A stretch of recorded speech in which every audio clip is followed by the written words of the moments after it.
Welcome to the England Rugby Pod.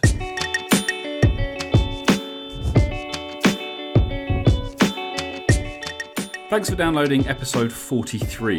It's Premiership round 3. We've also got our moment of magic and our bell end of the weekend. You're listening to the England Rugby Pod, the rugby podcast that believes England will win the World Cup in 2019.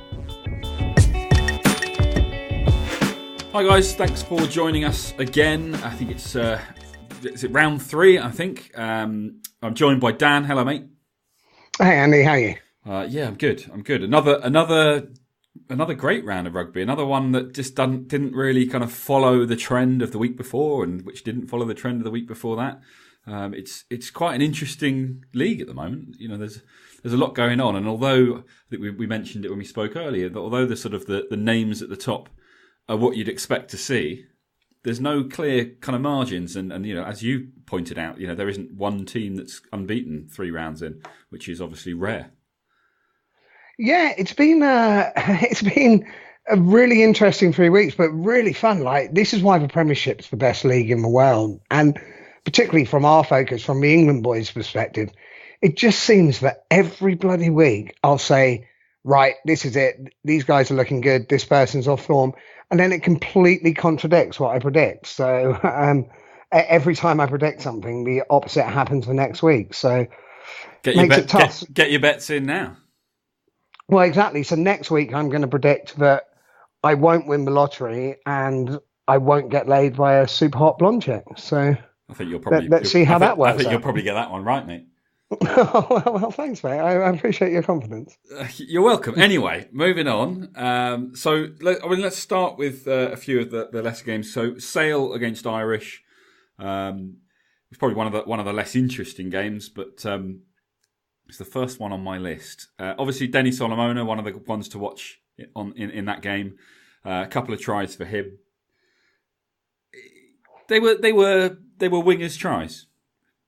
You know, they were wingers tries, but the fact he's scoring is great for England. Because he's one of the things last week I said he hasn't really stood up, but he's starting to stand up, as are a lot of the wings. He needs to. He really needs to, bearing in mind what happened with him and Manu at the last training camp. But I think it was a great interception, great one-handed pick up and finish. And actually the other try as well, the fact he's around the breakdown, he's looking for work, sort of Jack Noel-esque. Well, and I think that kind of hits the nail on the head, is what does he offer that we don't already have? Because that's the big thing, isn't it? You look at the back three or the wingers, let's say, there's a huge pot to choose from for England at the moment. You know, and there's a lot of talk about, you know, the likes of Christian Wade. You know, why does he never get his chance? You've got Solomona, you've got Rokoduguni, you know, there's Marlon Yard. The list goes on. And these are all the people that aren't seemingly in contention because, of course, we've already got Jack Noel, Elliot Daly and Anthony Watson, you know, 3 world-class Lions. So I don't know what you do. If you're a winger and you want to play for England, what do you have to do? Well, I think you've just got to carry on. You've just got to stand out, be slightly above the rest. It's interesting because not just at wing, but there's a few positions where people are starting to stand up. And I think we've said, I just don't see them as an England player. But I think if you're doing it week in, week out, you can't be ignored forever. True. I say, unless you're Christian Wade. Unless you're Christian Wade, exactly. But I think this is the problem, isn't it? And Eddie Jones kind of has it right. He's not looking for simply, you know, sort of league Premiership try scorers. He's got plenty of those. I don't think there's any, you know, he's looking at the England team and saying no one there is a try scorer. So you have to be more than just a try scorer. You know, you need to be the full package. You need to be strong in defence. You know, obviously they all are decent, but you know, this is international level. That surely has to be the thing that sets you apart. And it's all well and good going and scoring tries for fun. But unless you're picking the ball up on your own 22 and you're beating 6 people and stepping and breaking tackle, you know, and all those things that maybe someone like a Jonah Lomu would have done back in the day, you know, you've got to remember that you're on the end of strong play. And I think that's kind of my point with the 2 tries that Solomon has scored. Great that he's doing it. He's got a job to do. That is part of that job. It's a big part of that job. But I'm not sure that scoring 2 tries, even if he does that every single game, necessarily is enough to say, oh, yeah, he should be playing for England, because it's all about how he scores those tries and what creates the opportunities, and it's all about what else happens. Rokoduguni is a great example. We talked about him last week. I was probably less excited by what he'd done, although to be fair to him, having watched it back, that first try was pretty special.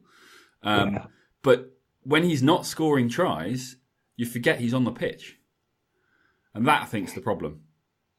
Yeah, Rokoduguni, I think there are areas of his game where he's lacking, whereas perhaps Denny Solomona has a slightly more all-round game. I have to say, and this is maybe because of what they've achieved so far, so maybe I'm reading into this too much, but if I see Jack Nowell on the ball, if I see Elliot Daly, I do have that sort of sense of things are going to go well here. I have more confidence in them. Maybe that's sort of psychological as much as anything, because you're used to them sort of performing at the top level. But the fact that they're being pushed, I think is brilliant. I think it's going to keep them honest. I mean, Jack Nowell's try, actually, to finish that wasn't straightforward. He still had to have the strength. He still had to have that sort of want to hit the line. And whilst he's doing that, he's going to be hard to replace. Yeah. Well, okay. Well, you're talking about Jack Nowell, so let's move over to the Worcester-Exeter game. Worcester obviously having problems at the moment.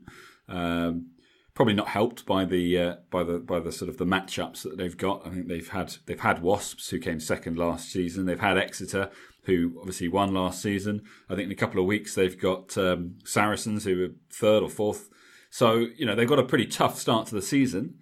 I guess from their point of view, one positive, if you're looking for a kind of a silver lining, might be that they get these games out of the way, the games they're not expected to win, and they can kind of say, look, if we can come away with any points, that's a bonus. We're not expected to get any. If we don't come away with any points, it's not the end of the world. Psychologically, we need to be prepared to say, look, our season starts after Sarries. I know it's a negative way of approaching it, but I think if you are the bottom team, or certainly one of the couple at the bottom, then that perhaps is the way that you psychologically deal with taking 2, 3, 4 losses on the trot. Yeah, it's a tough one. I mean, obviously looking at it, so if they go down, this is what I was thinking, and I think it's likely to be between them and Irish, who goes down. If you're Ben Teo, you can't afford to stay, so They need to start. They've got Gloucester, I think, Friday night at home. They've really got to target that game. And from the England boys' perspective, so Ben Teo mainly, that's fine. He knows what he signed up for. He had that last week. He can just really work hard, and I hope that makes most of him. But from their game with Exeter, I mean, Exeter were never in danger, but Exeter have got some interesting players, not least of all Sam Simmons, the number 8, who has scored, I think he's got a couple of tries in the last 2 weeks. Now, he's a young lad who's come through the academy doing really, really well. Is he a potential back row? Because we know back row is a position, but it's open for. Realistically, he's not going to move Billy out, but could he be a 6? I think... I don't know enough about him personally. I think when you've got Sam Underhill as a potential 7, when you've got the Curry brothers as 6s and 7s, you've obviously got Billy at 8, you've got Nathan Hughes backing up Billy at 8, and of course you've got Haskell and Robshaw there at the moment. It's probably starting to look like a tough ask for somebody else, but sure, your Curry brothers and Sam Underhill are by no means cemented in that team yet, so there's an opportunity. But you say it quite regularly, actually. You want people who are playing week in, week out, for club and country in the same position. And if he's playing 8 for Exeter, do we want him at 6 or 7, or do we want someone who plays 6 or 7, respectively, week in, week out, to be there for the England? Do you know what I mean? Like, we want specialist players rather than having a team full of number 8s who can hang off the back of a scrum. Yeah, absolutely. So I guess the other question would be, behind Billy, could he be could he be the second one? Could he perhaps look to target taking Nathan Hughes's place as the reserve number 8? I mean, we're 3 weeks in. He's had a couple of good games. So let's not overplay this, but he looks good. Yeah, and that's promising. Yeah, absolutely. And I think when it comes to Nathan Hughes, I think he's unfortunate because there is Billy Vunipola ahead of him, but he was starting to look really strong. He doesn't quite have the same impact that Billy has with ball in hand. He's a big lad, but he seems to get slowed down and he seems to get stopped more than you would like or expect. But I feel like a lot of that is to do with experience. And I know Billy's not massively experienced. He's only 22 or 23 or something himself. But he's sort of, he's Billy. It's a different different story, different thing there. But I think Nathan Hughes has been looking really good. And I think it's unfortunate for him, great for us, that he has a Billy Vunipola in front of him. But I think he'd be hard to usurp as the backup. But if you're not getting game time, then of course, you come under pressure and there's opportunities for sure. So I think the main thing is that all these guys, they need to just keep on focusing on that being their goal, and maybe it happens and maybe it doesn't. But as long as they keep trying to get there, they're putting in the best performances that they can put in, and it gives Eddie Jones, plenty to think about. I'm sure plenty of headaches as well, but that can only be a good thing. So Worcester, Exeter, another sort of, I don't know if it's poor result. Well, it's a poor result anyway you look at it, but 41-10 bonus point win for Exeter. Worcester in trouble. One thing that was interesting, so Worcester selected Bialo, the prop, who is the heaviest prop in league history at 22 stone 7. And I don't know if you spotted that try that he scored. Yeah, I did. That was strong. Picked off the back of the scrum, and sure, he didn't have very far to go. But about 5 people got between him and the try line, and he still managed to score the try with no one really anywhere near the ball except him, which is quite impressive because he's managed to push through 5 people there. I guess silver linings. That was strong. And actually, from that game as well, another one sort of looking at Henry Slade is starting to just add a few moments of magic. It was really Carlos Spencer-esque, that little chip through he did. He's going up in my pecking order, probably towards the England camp. He's had his chance and he's done okay for England. He's never had the full chance because you've got Farrell there. I don't think Slade is the answer at 10, so I think you've got to look at him as a centre. But he can play 12 or 13. He does have moments where he can be quite special. He had it in Argentina as well with those little blinks through. He reads the game really well. You and I have had a chat about this. I don't think you're quite as sort of committed to the Slade fan group as I am, but I'm starting to, if he's starting to perform week in, week out, I'd like to see him in and around the England squad. I just don't know where you play him. For me, he is a Farrell. He's clearly not going to replace Farrell. You don't even want to be giving him an opportunity. It's not even an option. He might be able to play 13, but I wouldn't play Ford, Farrell, Slade. I think you need something different at 13 if you're going to play the 2 playmakers at 10, 12. And I think that means that there isn't really a role for him. And I also think Henry Slade, the problem is he's always been pretty useful in the Premiership at league level for his club. And he's always had these kind of magic moments. And it's one of the reasons why he's been in and around the England camp. And sure, he hasn't had a lot of opportunity in an England shirt. But the few times that he has played, he's always just kind of, he did a job. There's never been any of those moments of magic. And, you can't force them. They happen when there's an opportunity for them. But, that's part and parcel of getting noticed, isn't it? And as you say, he hasn't done those things. He hasn't been noticed in that way. And I just can't see where there's a space for him. So answer me this. If Farrell got injured, for example, for the autumn internationals, and they wanted to play that game plan with the sort of playmaker at 12, who would you want there? Well, firstly, I'm not convinced that Farrell is going to be involved in the autumn internationals. Oh, okay. So you think he'll be rested? I think he might be rested.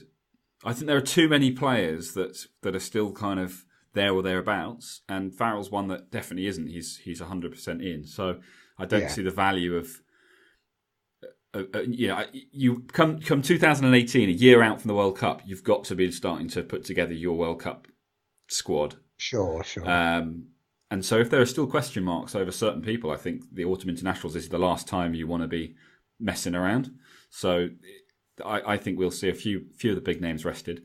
So sure, you could bring a Henry Slade in and stick him in at 12 and say, right, you go and do the Farrell role.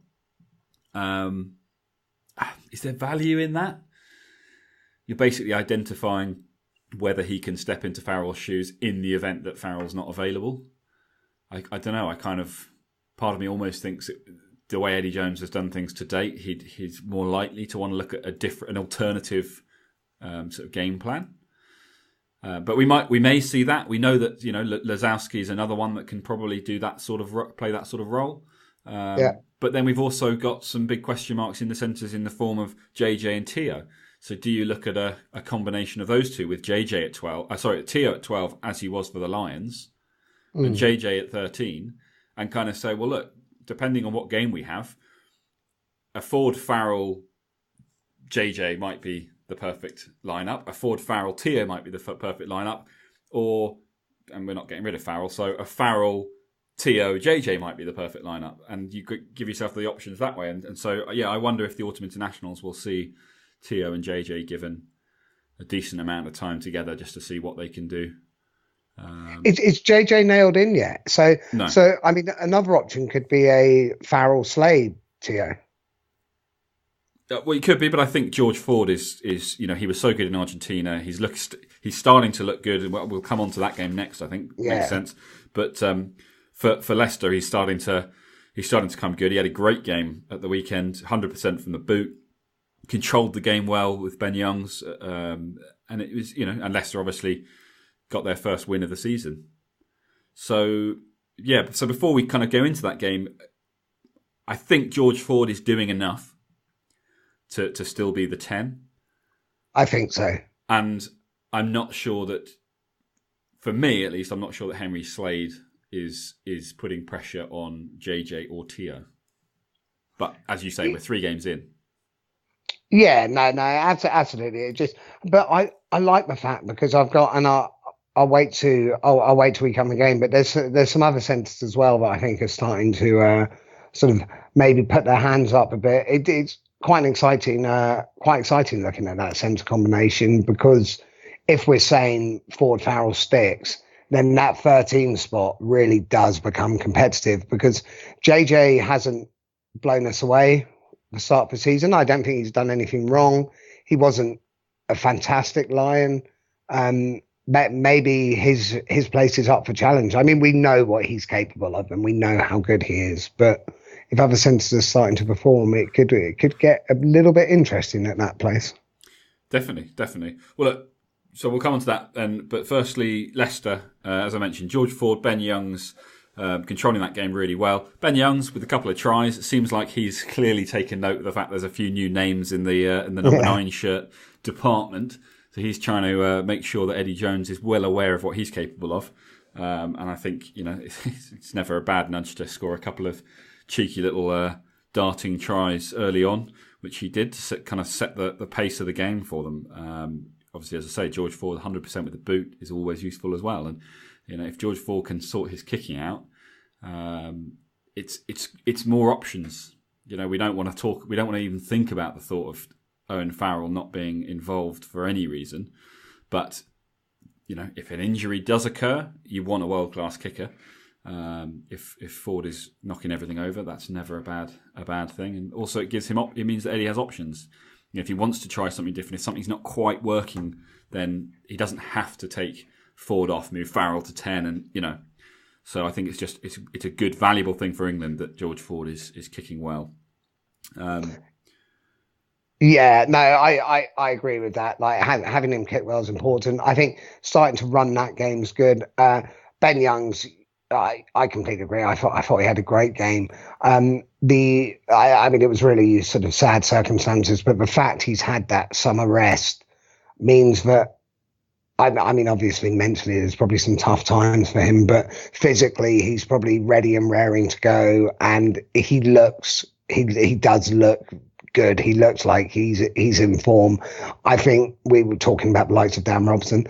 I think Ben Youngs is going to be hard to replace her at the moment. He's got that hunger. He's playing well. He's fresh. So it was really good to see him get a couple of those sniping tries, and they were proper scrum half tries, weren't they? Proper sniping tries, exactly what you want to see. Well, the first one was very Danny Care-esque, wasn't it? It was the penalty. Yeah. The opposition half asleep, and it was just tap and go. And before you know it, you always know this one's because the cameraman's always too slow as well.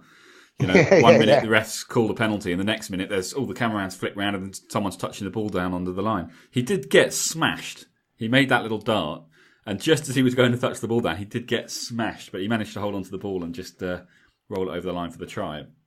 But that could have ended nasty. And the thing with those tries is that if they don't work, it's the complete opposite of being a genius little darting try, because you've thrown away at least 3 points for your team, and it is totally selfish. So it is one of those ones where you have to be very confident, probably erring on the side of slightly cocky, but you need a history of backing it up. Something that we know Danny Care does time and time again. And yeah, if Ben Youngs can start doing that, then that's never a bad thing, because you do want that in a scrum half. For sure. Another one we mentioned last week, mention him again because he's just looking better and better. Ellis Genge. He's a beast. We need, and we're looking to do probably next week, if not the week after, a real focus on the front row. Ellis Genge is starting to play some good rugby. He has no fear. I mean, none of the front row really have fear, but he really wants to be confrontational. He really wants to be aggressive. He wants to attack. He probably wants to hurt, to be honest, looking at the way he plays. And I'm quite enjoying seeing that. He's starting to put his hand up. The props coming through, you look at him, you look at Sinclair, it's wow, we could have a pretty strong group moving forward. We should look. I mean, the front row is a 6. It's the one area where, regardless of what time you make your changes, these guys don't tend to have 80 minutes in them, and the more aggressive they are, the better. But even more likely they're not going to make it the whole way. So if we look at it as a 6, and we say that on the one side you've got Sinclair and Cole, in the middle you've obviously got Jamie George, who we're convinced is going to be the main man there, but at the moment there is Dylan Hartley as well. And then on the other side at the moment we've got Mako and Joe Marler. Ellis Genge would be on that side. Mako, Ellis Genge. It's not a bad. Oh, Mako. Yeah. I think Mako starts. Yeah, but that's what I'm saying. So Mako starting with Ellis coming on as the finisher. On the other side, you've got Cole starting and Sinclair coming on as the finisher. And if for now you're sticking with Hartley, I don't know if that will happen. That'll be a conversation probably for a couple of weeks' time. But if, let's just say for the sake of argument, Hartley starts and then Jamie George comes on, you've got finishes in Jamie George, Carl Sinclair, and Ellis Genge. That's a pretty dirty last 20 minutes, 25 minutes, half an hour. Yeah, they add tempo. All of those guys. I hope we're starting with Jamie George, but if not, like you say, as a finishing front row, that's pretty special, actually. Yeah.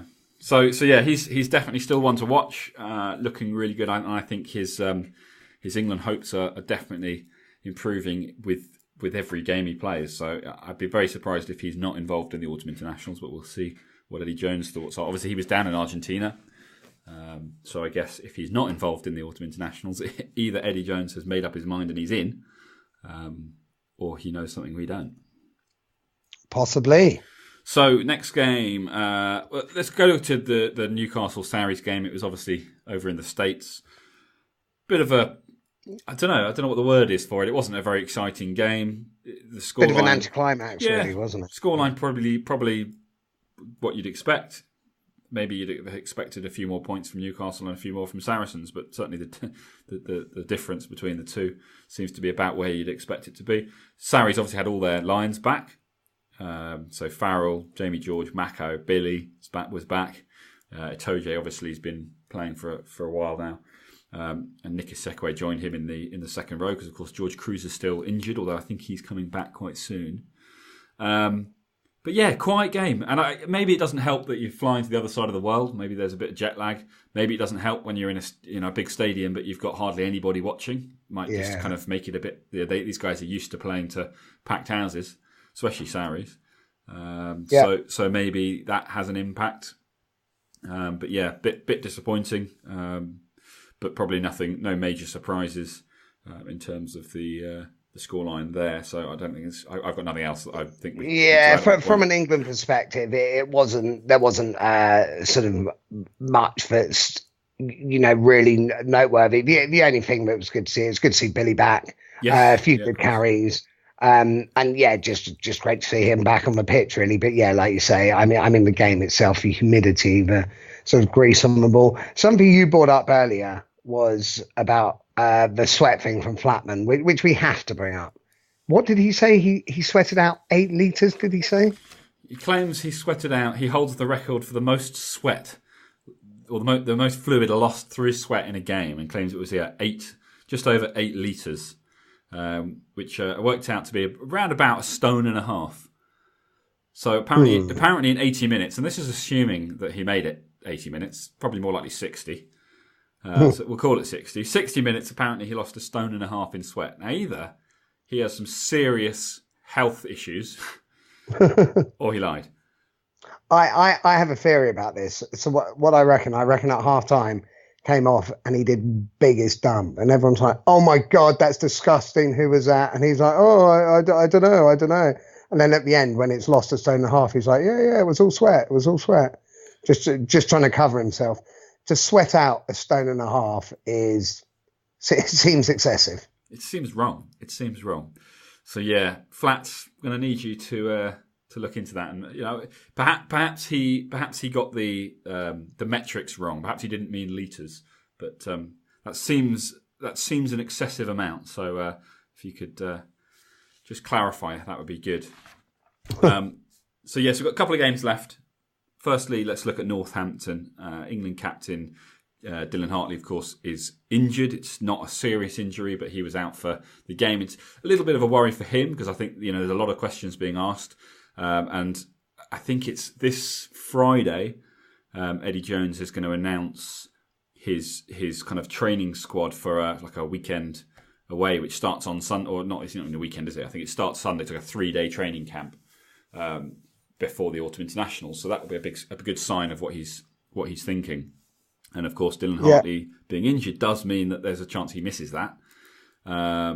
He'll no doubt be fit and healthy for the actual autumn internationals themselves, unless anything comes of this injury that we don't currently know about. But I kind of feel like Dylan is in a position at the moment where he can't really afford not to be available. Yeah, he needs to, because his position definitely is up for grabs. He's playing well. He is playing well. Like last time out, had a really good game. But actually, Northampton as a whole, Courtney Laws is on fire. Yeah, Courtney Laws is absolutely on fire. He's playing in the back row at the moment, but I don't think you can leave him out. Be it in the row, be it as back three, but scrum back three, obviously.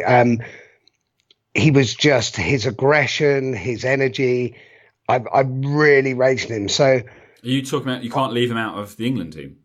Yeah, I think so. So you'd start him now? I'm starting Courtney Laws at the moment based on form. I think he's the form out of our sort of awesome foursome that we did. I think he's the form player. Okay. So whether you start him in the row or whether you start him as a back row, be it as a 6, I don't mind, but I think at the moment, again, this is early days. Based upon those 3 games, I think he has to start. 6 has him replacing Haskell or Rob Shaw? Probably Rob Shaw. So, it's an interesting one. I mean, I agree with you. I think there's a place for him.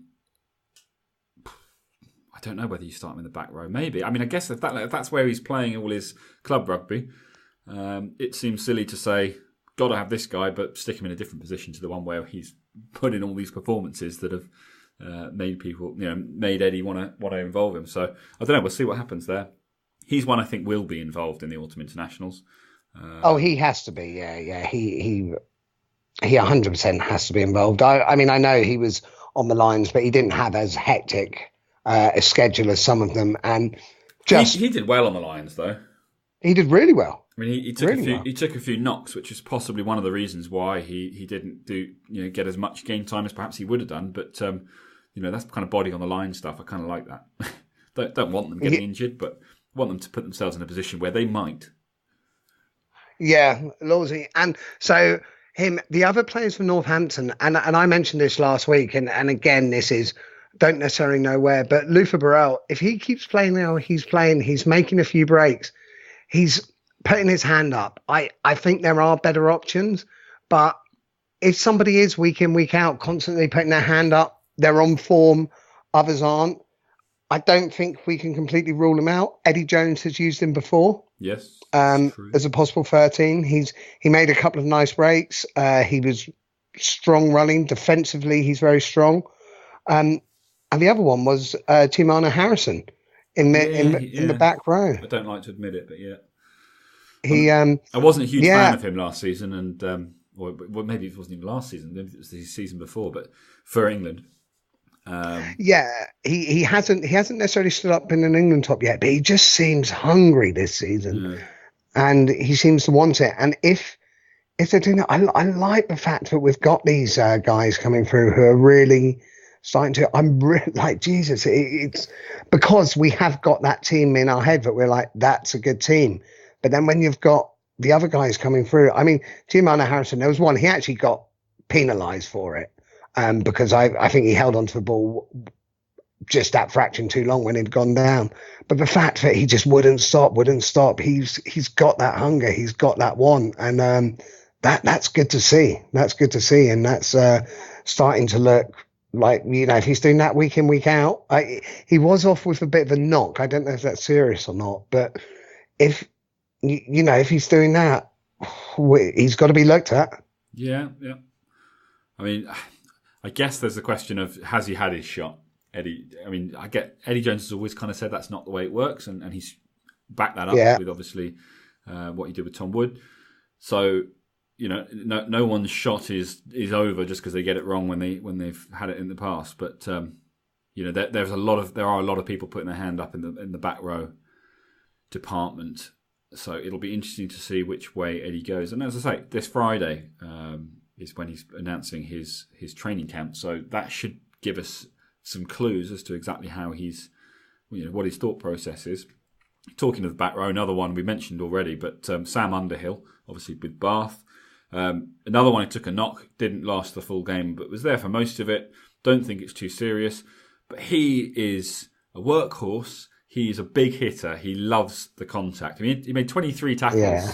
I think he was on the pitch for about 68 minutes or something. That's insane. He is, and there's a lot of talk about it, but he is potentially the future kind of England number 7, going to own that shirt for a long time. And we want one of those because we don't have one. Even if you say that Haskell is the man for the job right now, he's probably not got the longevity in him. He's getting a bit old now. He's only a few years younger than us.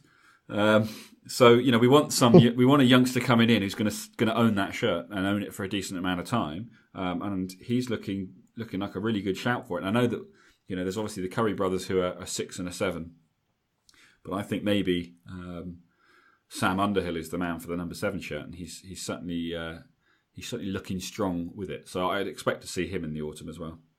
I think so. Rather annoyingly, not annoyingly, I guess, but friend of a pod and occasional presenter Ben Cooper, he said to me years ago, watch out for this guy, a few years ago, obviously, but watch out for this guy, Sam Underhill, and he's starting to look the business now, isn't he? And yeah, I'd be amazed if he's not part of the England training squad at least. Because, like you say, the amount of tackles he put in, he loves the contact, and he probably looks a lot more of a true seven than perhaps a Haskell, Yeah, who we've got playing there. So, 6.5. yeah, yeah, exactly. So I think Underhill, some form or another, will be involved. If not these autumn internationals, which I'm sure he will be, but if not, I think come the Six Nations, if he carries on as he is, he'll be impossible to leave out. Yeah.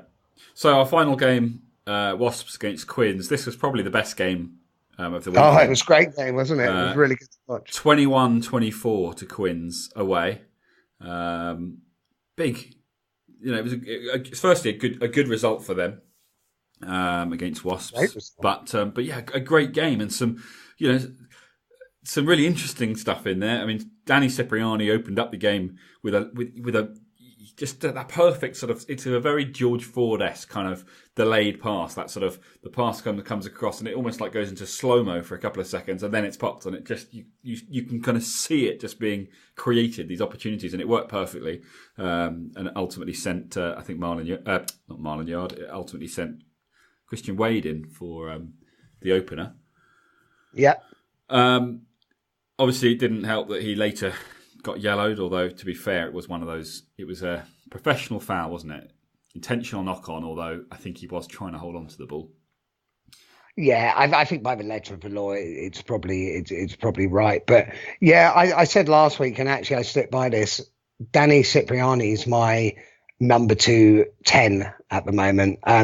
Whether that means he's involved in the squad because you've got the likes of Farrell who can move in, and is it worth just having a out-and-out 10 where you can utilise players elsewhere? I don't know.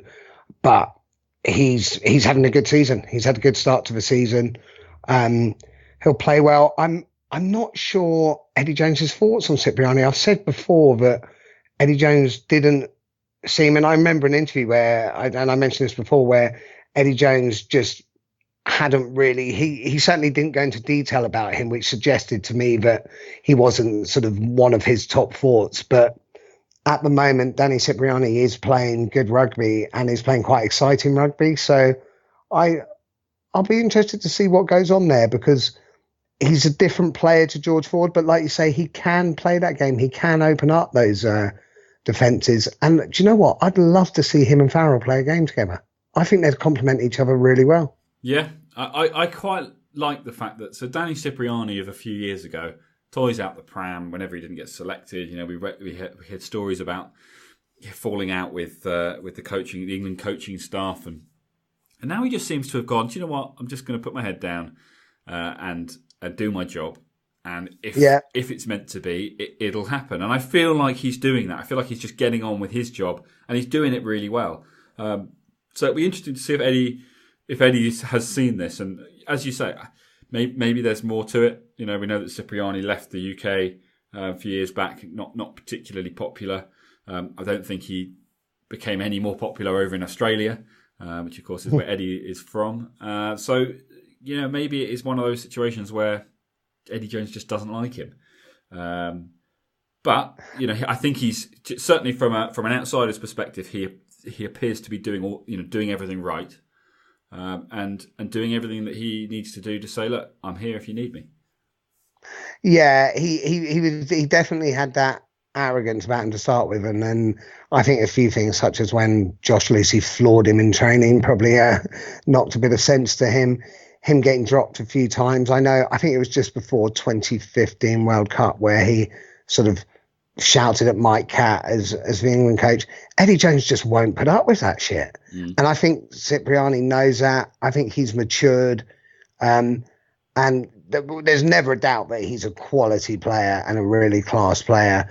But he now seems to have the sort of attitude to go with it as well. So I don't think he will be part of the squad, but it'll be interesting to see, and perhaps if he keeps playing like this come the Six Nations, he will be someone who Eddie Jones is willing to look at, because Eddie Jones doesn't strike me as someone who will hold a grudge. Like we said, we used for Tom Wood. If Danny Cipriani plays well, shows the right attitude, I'm sure Eddie Jones will be like, yeah, come in, show us, prove it. Yeah, no, I think exactly. He's doing what he needs to do, and if the opportunity presents itself, I'm sure he will grasp it with both hands. But yeah, we wait with bated breath to see if that happens. Yeah. Another pair that I said it last week. I kind of feel that the same again. Brown and Yard are linking up well. Yeah. But it feels to me a little bit like watching the Vets, like a really good Vets team. That is so hard. It is. But do you know what I mean? Unfortunately, I do. But they're still playing top rugby. They still, if they were called into the England squad, they could still do a job. I truly believe that. But are they the best ones? Brown, I think, will still be involved. I have a suspicion. I'm not saying I'd necessarily sort of pick him as I might pick him in the squad, but I probably wouldn't pick him as my starter. But I think he probably offers more than just on the field. But to call the Vets, I like it. Punchy, but fair enough. Well, I'm fairly confident he doesn't listen. So, what, Eddie? Well, I know Eddie listens, but I'm fairly confident Mike Brown doesn't. Okay, fair enough. And that, of course, brings us on to the final part of today's episode, which, of course, is our bell end of the weekend and our moment of magic, which kind of works quite nicely because for me this week, well, firstly, there's a couple in the mix. So for bell end of the weekend, there's Blair Cowan. I don't know if you saw that pretty awful shoulder charge. It was just pointless. I really like Blair Cowan, but it was just pointless. No room for that. But it was a bit too for bell end of the weekend. It was a bit too normal. A thing to do wrong. It's like, oh, you dropped a shoulder. You're not allowed to do that. So he doesn't get bell end of the weekend. But yeah, naughty. Flats we mentioned for his 8 litres of sweat. That comes close. But my bell of the weekend has to go to James Haskell. I love Haskell, but I do too. But Haskell and Joe Marler and their little scrap. So if you haven't seen it, guys, I'm sure it's all over Twitter. I'm sure Haskell himself has probably posted it all over Twitter too. But so they have a little scrap, as you do, a bit of pushing and shoving. By all accounts, there was a little bit of grabbing of scrum caps and resulting in a bit of choking. But yeah, when Haskell finally lost it, and I think at that point it was just going to be a penalty and a come on guys, sort it out. But Haskell finally lost it, and when he got sent off, it was because he was pulled apart, having both his hands around Joe Marler's neck and literally choking him out. It was the weirdest thing I've seen. It's like, what are you doing? This is on TV. He lost it a bit, didn't he? He let it get to him. Which is it happens, and I kind of like the aggression. Do you know what I did like about it?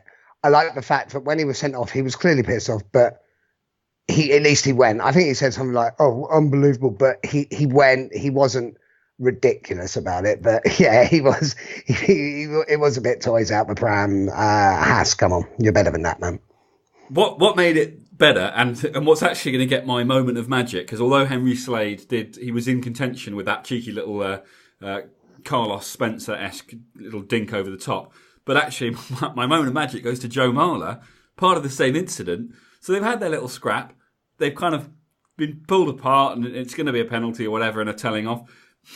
Haskell's obviously muttering away as he walks past. Joe Marler just squirts him in the face with his water bottle. Ultimate and childish. Cheeky. Results in Haskell obviously losing his shit. And Haskell's gone off. Haskell gets the yellow card.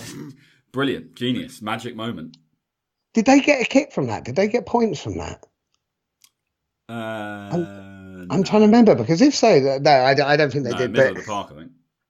Yeah, they did score points as a result of Haskell being off. But then I think when Sinclair went off, it happened in reverse. So it kind of evened itself out in that respect. But just bizarre. I mean, actually, I wanted to talk to you about this. So obviously, Haskell, Joe Marler, they're England and Lions teammates.